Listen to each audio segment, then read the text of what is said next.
Well, greetings and welcome to this gloomy Monday morning. So I log into my PC this morning, and the first thing that pops up on Microsoft Edge is that Uranus goes retrograde today. That doesn't sound good. I suppose we have to watch out what we eat today. And it did say Uranus, not mine, so be careful out there. This could be a messy day. That's a nice start, eh? It's all downhill after this.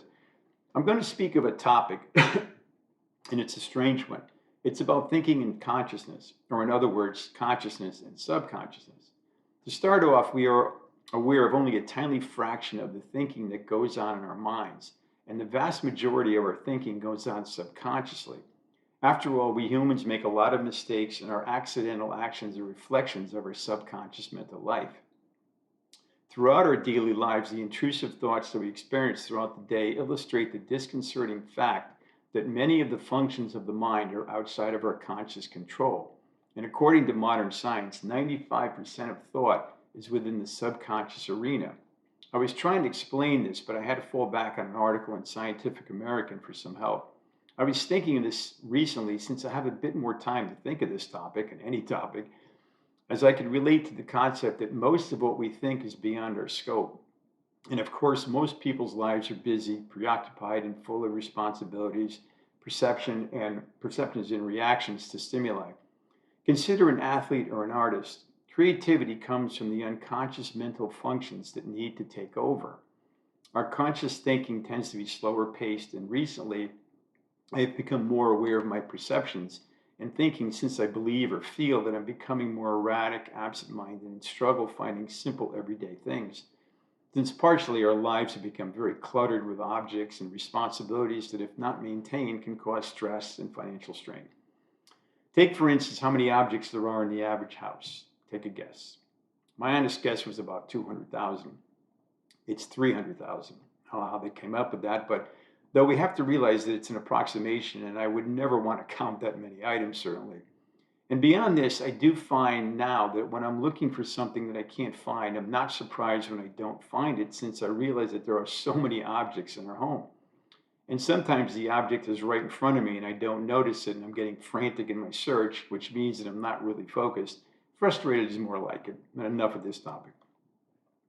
And just remember, if circumstances are getting out of control in your life, just do what they did centuries ago. Just say, the God's will that, what do you want from me? It's not my fault. It's a good way, a good escape hatch. Going to do a routine that George Carlin did on Letterman one night. And if there's anyone who passed away that I miss the most besides family and friends, it's George.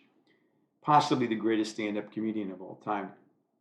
So Letterman asks him how he's doing, and George replies by saying that he switched to Bounty paper towels, the quicker picker upper, and his life is in much better order now. Then he claims that he has a little touch of anthrax, but that has gone away, and a recent chest x-ray showed that he had a spot on his lungs, but they found out that it was only a bit of barbecue sauce. And then he said that when you're born into this world, you're given a free ticket, excuse me, a free ticket to the freak show. And if you're born in America, you get a front row seat. This is quite true. Not a big fan of self-help books since number one, they want you to buy the book, and actually number two, they want you to promote the author's concepts to your friends and family. To be honest, I'm not claiming that these books can't help people that are stuck and down and out. It's just that they don't work for me. And I feel that most of the books that don't tend to resonate very long and effectively with folks. And who wants to stake their life and depend on something that an author suggests? Just go with the damn flow. You'll be all right. There, that's my take on it. All of these authors have some mantra or mantras that push out to the desperate audience. And I specifically don't care for the over the top, can't speak today, over the top self-help books that want you to adopt all of your theories or opinions for all of their daily situations. That I foremost suggest you don't do. Some of the recent titles I noticed were The Last Help Self Book You'll Ever Need, True Self, False Self, and The Book That Changed My Life. And I would steer away from that last title. It reeks of trouble. Many of their concepts are simplistic, naive, and lack depth, and tend to promote shallow theories with positive self-statements such as, I'm a lovable person. Maybe you are, but no one is lovable all the time. Trust me. Basically, it's crap and a waste of time. And as George Carlin claimed, and here he is again popping up in my video, that he went to the bookstore one time and asked a saleswoman, "Where's the self-help section?" And she said that if she told me, it would defeat the purpose, which is a good point. And if you're looking for self-help, why would you read a book by someone else? And note, you do need to have some autonomy and individuality in your life. And it's okay to make mistakes and screw up now and then. And take it from me, I've survived several thousand foolish mistakes, poor judgments, and embarrassments over my 69 years. These books never worked for me. I never read one, and I learned that making mistakes is okay, and you need to live and learn on your own. So good luck out there. And I have to admit that I've been hearing less and less of the word I detest the most in the English language. And that word is amazing. It's amazing. But I do hear someone say it on the news segments and it maybe grit my teeth. I don't know how to remove a word from the English language, but if I could, I would advance that agenda. Very few things in life are amazing, but again, fortunately, I'm not hearing as much as I used to. Isn't this video amazing? If you think about it, what's the one word we would define as life as we know it? I think it's stress. We realize that we only have so much time and energy to use, and in order to have a somewhat normal and effective life, stress is always right around the corner, and of course, at varying degrees, but it's always there. I have another analysis of the difference between men and women, and of course, what would life be without these contrasts and variations?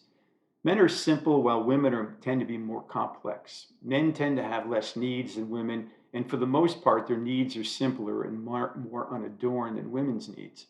Or as I like to think of it, a man could live in a cave much easier than a woman could. Women prefer a castle or a nice home near the beach or in a nice neighborhood, and so do men, but it's a matter of degrees. And real estate agents are very aware of this divide. If a married couple or man and woman are looking to purchase a home or condo, the women will do more of the talking and investigating than the men, since men know this scenario and take on a more passive approach in order to keep her happy and her needs answered as best as possible. Take shopping in general. Women spend much more time and energy in shopping for just about everything.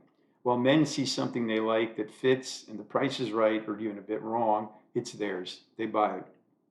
When my wife shops, she analyzes price, brand name, style, items that she trusts. While I see something I want, I buy it, and in quite a few cases over the years, have to return items that didn't fit or were not what I thought they would be. I'm getting tired of this, but almost done. I'm not a good shopper, and the only reason it has gotten better over the years was because my wife has pointed out the flaws and subtle things to look for.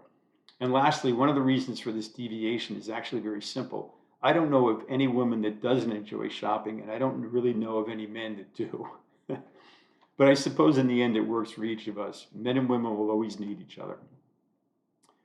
And lastly, I quote George Steiner, who claims that thought is infinite, an internal contradiction for which there could be no resolution. It is an incomplete infinity. And that's reassuring. And I will stop here.